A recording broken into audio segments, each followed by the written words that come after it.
Hello everyone, welcome back to my channel. Today we are going to discuss about sources of food. ये basically आपकी third video है food and nutrition से LT grade syllabus में, but ये जो topic है वो आपका टीजीटी पीजीटी में भी कवर होता है।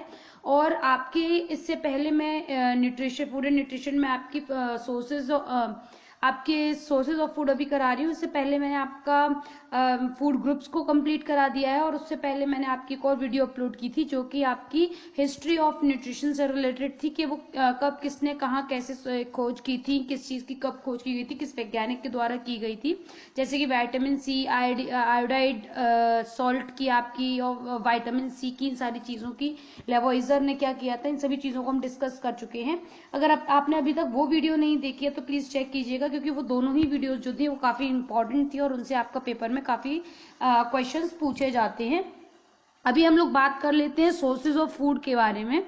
आहार बेसिकली आपका दो सोर्सेज से हमको मिलता है। एक तो आपका होता है आपका जो वनस्पति होते हैं उनसे, यानी कि आपके प्लांट सोर्स से, और दूसरा जंतु स्रोत से, यानी कि आपका एनिमल सोर्स से। देखिए, जो भी चीजें हमें प्रकृति में ऐसे ही मिलती हैं, जो हमें पेड़ पौधों से प्राप्त हो जाती हैं, जैसे फल, शाक, सब्जियां, अनाज, दालें, ये सब आपके वनस्पति के सोर्स में आती हैं। जंतु जो भी चीजें हम एनिमल सोर्स से लेते हैं वो आपका जानवरों से, जैसे कि मांस है, मीट है, मछली है, आपका अंडा है, ये सारी चीजें आपकी जंतु के स्रोतों से कलेक्ट की जाती हैं। जो भोज्य पदार्थ हमें पेड़ पौधों से मिलता है, प्रकृति द्वारा प्राप्त होता है, वो अनाज, दलहन, शाक, सब्जी, वनस्पति, इनकी श्रेणी में आता है।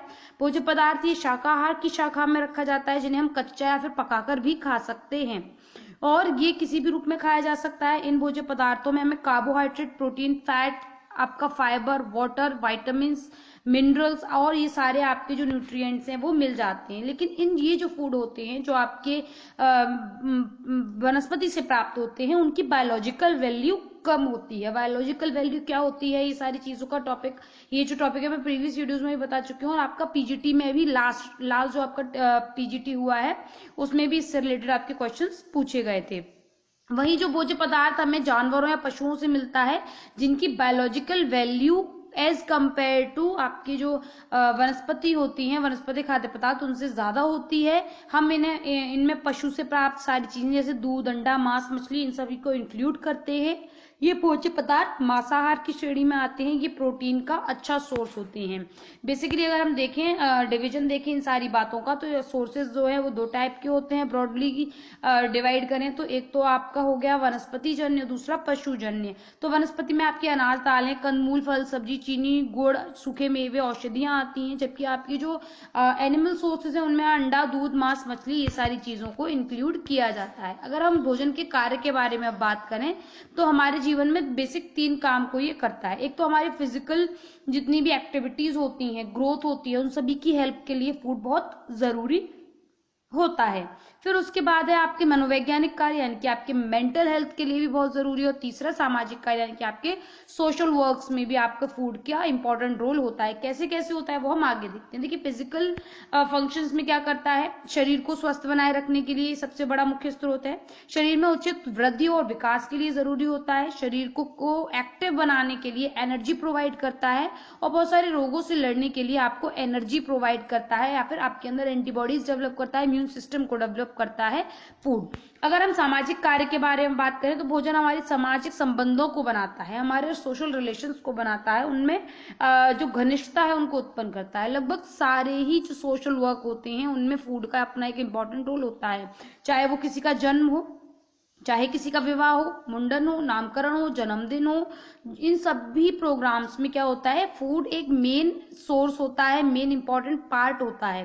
बीमार व्यक्ति से मिलने जाते हैं तो तब भी हम एक फल लेकर जाते हैं, जो कि एक सोशल काम होता है। शुभ सूचनाएं जब हम देते हैं, कि जैसे किसी की सगाई होती है, या फिर किसी का बर्थडे होता है, या हमने कोई एक जगह ली है, मकान लिया है, गाड़ी ली है, या फिर जैसे कि पहले टाइम पर होता था, अगर 8 से 10 साल पहले देखें तो 10th 12th में बच्चे जब पेपर पास करते थे तो हम मिठाई अपने रिलेटिव्स में, अपने नेबरहुड में डिस्ट्रीब्यूट करते थे। तो शुभ सूचनाओं पर भी हम मिठाइयों को बांटते हैं। मिठाई क्या है, ये हमारा एक सोर्स ऑफ फूड है।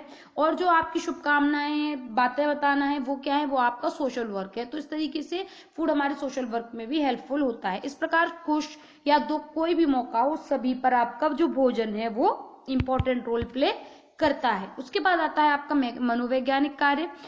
भोजन एक ऐसा माध्यम है जिसके द्वारा हमारी जो भावनाएं हैं, जैसे हमारा प्यार है, सुरक्षा है, लगाव है, ये सभी जो भावनाएं हैं, जो संतुष्टि की भावनाएं, वो हमें भोजन से हम शो कर सकते हैं या हमको फील होती हैं।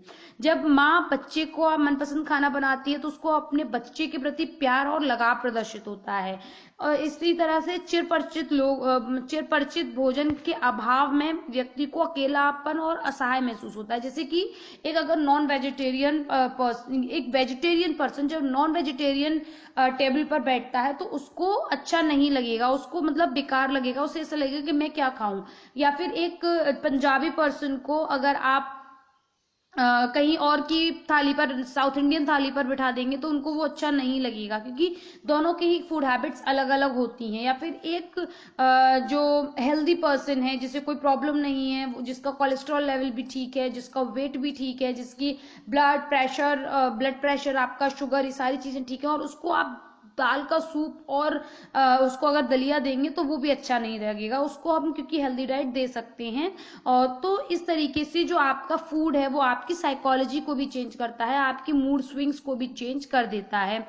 मानसिक संवेगों की निकासी भी हम भोजन के द्वारा ही करते हैं। जिसके कई लोग क्या होता है, गुस्से में बहुत सारा खाना खाते हैं। बच्चों को जो दंड या पुरस्कार देते हैं तो भी जब उन्हें दंड देना होता है तो हम तुम्हें चॉकलेट नहीं देंगे, हम इस तरीके का बिहेवियर बच्चों के साथ शो करते हैं। या फिर बच्चा कुछ बहुत अच्छा करता है तो आज हम तुम्हारे लिए पिज्जा ऑर्डर कर देते हैं। तो ये सारी चीजें क्या है, ये आपके व्यवहार को, आपकी जो साइकोलॉजिकल स्टेटस है उसको शो करने के लिए भी आपका जो फूड है वो इंपॉर्टेंट रोल प्ले करता है। उसके बाद हम बात करते हैं भोजन का शरीर में कार्य के अनुसार अगर हम वर्गीकरण करें, मतलब हमारी बॉडी में फूड किस किस तरीके से वर्क करता है, तो वो क्लासिफिकेशन बेसिकली आपका 3 टाइप्स में होगा। एक तो आपका ऊर्जा प्रदान करने वाला मीन्स कि वो आपकी बॉडी में आपको एनर्जी सोर्स प्रोवाइड कर रहा है। दूसरा निर्माणात्मक, यानी कि आपकी बॉडी में जो भी ऊतक टूट रहे हैं, जो टिश्यूज का रिपेयर हो रहा है, जो बढ़ रहे हैं नए टिश्यूज, उन सभी के निर्माणात्मक कार्य भी आपका भोजन करता है। और संरक्षणात्मक, यानी कि आपके बॉडी को सेफ रखने का काम, आपकी बॉडी को सुरक्षित रखने का काम, संरक्षण देने का काम भी भोजन करता है। ऊर्जा प्रदान करने के लिए कल से खाद्य की जरूरत होती है। देखिए, शरीर में तापमान बनाए रखने के लिए ऊर्जा वाले पदार्थ की जरूरत होती है। मांसपेशियों के संकुचन के लिए, हृदय की गति को बनाए रखने के लिए, व्यर्थ पदार्थों के निष्कासन के लिए हमारी बॉडी से एनर्जी की जरूरत होती है। फैट, कार्बोहाइड्रेट वाले फूड से हमें एनर्जी मिलती है, जिसके कारण हमारी सारे काम पूरे हो पाते हैं। और इन्हीं को एनर्जी प्रोवाइड करने वाला मेन सोर्स ऑफ फूड माना गया है। जैसे कि आपका ऑयल है, घी, मक्खन, गुड़, जैम, साबूदाना, चावल, अनाज, केला और आपके आलू, चीनी, ये सारी ही चीजें एनर्जी प्रोवाइड करने वाली होती हैं। फिर जो निर्माणात्मक भोजन का कार्य होता है वो प्रोटीन युक्त खाद्य पदार्थ से होता है, यानी कि जो भी प्रोटीन रिच डाइट फूड होते हैं वो आपके सारे बॉडी बिल्डिंग का, यानी कि निर्माणात्मक कार्य करते हैं। इसमें नई कोशिकाओं का निर्माण होता है, टूटी फूटी कोशिकाओं की मरम्मत होती है, शरीर की वृद्धि और विकास के लिए हेल्पफुल होता है। दाल, दूध, अंडा, मांस, सोयाबीन, जो भी आपकी प्रोटीन रिच डाइट होती है वो इसमें इंक्लूड की जाती है। उसके बाद आता है आपका संरक्षणात्मक भोजन, यानी कि विटामिन और खनिज लवण युक्त भोज्य पदार्थ इसमें इंक्लूड किए जाते हैं। शरीर की जैविक क्रियाओं को नियंत्रित करने के लिए इसकी आवश्यकता होती है। शरीर में नियमन का कार्य भी आपके प्रोटेक्टिव जो फूड होते हैं वो करते हैं, जैसे आपका दूध, घी, पत्तेदार सब्जियां, आपके अन्य सब्जियां और फल आदि, इन सभी के लिए इंपॉर्टेंट रोल प्ले करते हैं। तो इस तरीके से हमने बेसिक देखा कि सोर्सेज ऑफ फूड क्या है, डिवीजन ऑफ फूड क्या है, चाहे वो आपके उत्पत्ति के बेसिस पर हो, चाहे हमारी बॉडी की नीड के बेसिस पर हो, चाहे हमारे आसपास की माहौल के हिसाब से हो, हमारी आवश्यकताओं के हिसाब से हो। तो इस तरीके से हमारा जो थर्ड टॉपिक है वो भी कंप्लीट हो चुका है। नेक्स्ट वीडियो में हम लोग कंप्लीट करेंगे प्रोटीन को डिटेल में, कार्बोहाइड्रेट, फैट्स, विटामिन्स, मिनरल्स। ये वीडियोस जो है वो थोड़ी सी लेंदी रहेंगी बट स्टिल वो बहुत ही इंपॉर्टेंट रहेंगी, मोस्ट इंपॉर्टेंट रहेंगी, क्योंकि जो न्यूट्रिशन के जो बेसिक होता है, protein, fat, carbohydrate, vitamin, minerals, उनसे काफी क्वेश्चंस इस टॉपिक्स पे पूछे जाते हैं। तो आने वाली वीडियो बहुत इंपॉर्टेंट रहेगी। वीडियो अच्छी लगी हो तो लाइक, शेयर एंड कमेंट करें। ये थोड़ा इजी टॉपिक है बट स्टिल इसमें से एक क्वेश्चन आने के चांसेस रहते हैं, तो इसको भी जरूर प्रिपेयर करें। अगर आप नोट्स परचेज करना चाहते हैं तो टेलीग्राम पर मुझे कॉन्टेक्ट कर सकते हैं, और टेलीग्राम की जो लिंक है आपकी वो डिस्क्रिप्शन बॉक्स में दे दी गई है। स्टिल अगर आपको किसी और टॉपिक पर नॉलेज चाहिए, कुछ पूछना है, तो आप मुझे कमेंट सेक्शन में पूछ सकते हैं। And thank you for watching my video and have a good day. Bye bye.